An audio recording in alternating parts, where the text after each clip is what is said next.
I didn't think Pitt was very good last night. He And looked like garbage. yeah, Hot garbage. hot. The hottest, smelliest garbage. And I mean, at this point, if Tennessee doesn't beat Pitt based off what I saw last night, I think it would be a huge disappointment. I would have said a significant disappointment yesterday. But that's a football team that they should beat. They've got quarterback issues. You mentioned they lost their best receiver, one of the best in the country, a Blitnikoff award winner. Did he win it or was he a finalist? He won it. He goes to USC to play with Lincoln Riley. Good luck out there, sir. Yeah. Yeah, and flying back, maybe Pitt will join the Big Ten at some point and they'll get to play against Pitt. I mean, well, I just hope he doesn't try to transfer out of USC, because if he does, Lord have mercy, I don't know how long it's going to take for his eligibility kicks in. Continuing on. It's probably true, Amanda. I have some strong feelings on that, which I love. And can't stand USC. Yeah. I'm going to like writing them a check here based off the way things happening in the Hooker household. But that's a conversation for another day. So support our sponsors. Oh, yes. God. I know. What were Pitt's quarterback numbers last night? I couldn't imagine West Virginia defense as good as UT's. So, well, let's take a look at the game, as a matter of fact, because that was where I was going. As far as the numbers, when you start to break it down and you look at the game last night, the numbers I thought told half the story. I really think that based off what Amanda said, that they just looked bad. I mean, they didn't look ready to play, and that was the problem. But you asked for the numbers, I'll give them to you. So as far as the numbers, JT Daniels, let's start with what West Virginia did. JT Daniels, he was 23 of 40, 214 yards, touchdown, and an interception against Pitt's defensive backs. Now, again, that interception, I want you to keep in mind that was a carry-on pass. It was tipped. I mean, it should have been caught. It's Auburn-like interception. It's an Auburn-like interception, which means it shouldn't have been intercepted. Yeah, I mean, it was right through the guy's hands. I mean, that really, there should be a way in statistical record keeping to put that on the receiver. Call it Auburn-like. Yeah, let me just throw Auburn-like. But to specifically address Trevor's question, what were Pitt's quarterback numbers? I mean, they were decent. 16 for 24. I mean, it's okay, but it's efficient. It's West Virginia. At 308 yards against West Virginia, Keaton Slovis. Yeah, I mean, I thought he had a good opening game. But again, you watch that game, and I did watch it last night after the Tennessee game. I just didn't think that was a game that Pitt should have won. I thought the better team on that night actually lost because of the fluky play. And that game was really close to going into overtime. It was a drop pass heading into the end zone that was ruled down. But ultimately, when it comes down to it, I think that you're going to be looking at a Pitt team that is not nearly as motivated as Tennessee. So not to give away any secrets or anything like that, but I can tell you that it didn't sit well with Tennessee losing to Pitt last year. Now, it never sits well losing to any team, but that one in particular. And I think that Tennessee truly believes that they can go to Pitt and win.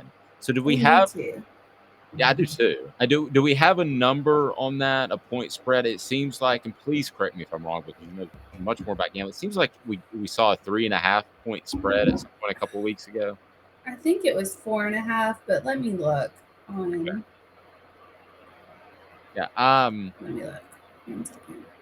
You know, that's one of those numbers. This is why I don't gamble. Okay.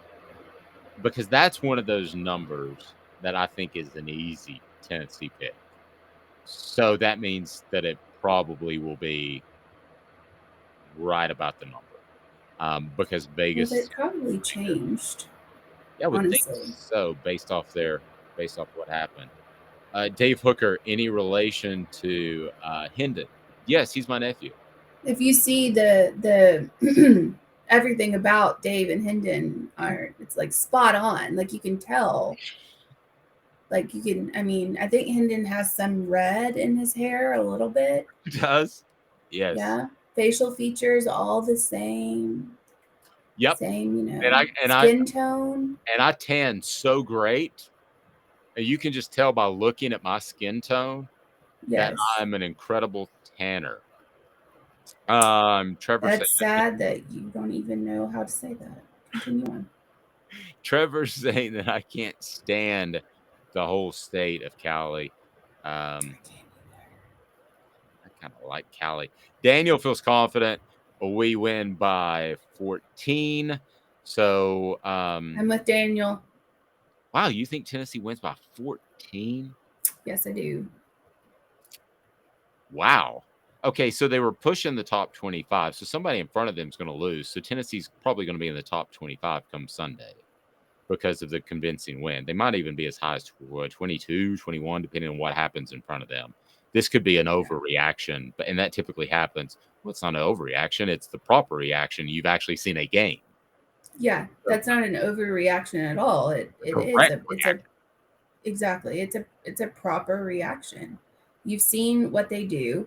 I cannot find the line to save my life at the moment, but you see how Tennessee fared, and I understand it's Ball State, but still a 59-10 victory is still a 59-10 victory. Like that's, and then a 31-38 game, West Virginia and Pitt is still. I mean, it's just sloppy. Like it's just a sloppy game all the way around. Pitt shouldn't have won that game. West Virginia should have actually won that game.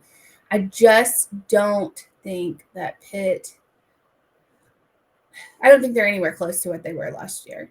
So it's not an overreaction. Agreed. And it was Kenny Pickett. And for those that didn't watch the game, it was basically the exact opposite of what Tennessee was. It wasn't crisp. It wasn't come out there with confidence. And at the end of the day, I did find it Pitt a 4-point favorite now, according to Vegas Insider. I don't know. Are you sure? Go by. That's what I'm looking at is where it's moved. +4? Is Pitt +4? -4. Pitt's a 4-point favorite, according to Vegas Insider, which is the one I go to. But I'm trying to. There are a couple of places you could shop it around and get 3.5. There are a couple of places you could shop around and get 4.5. I don't know why you would do that. Pitt is a 4-point favorite at this moment, I would highly suggest everyone get on their betting app and take Tennessee. Well, I don't give gambling advice, but I completely agree with you. And I hope I don't curse you because I'm so bad at picking against the spread. But especially if you're curious, you should have jumped on it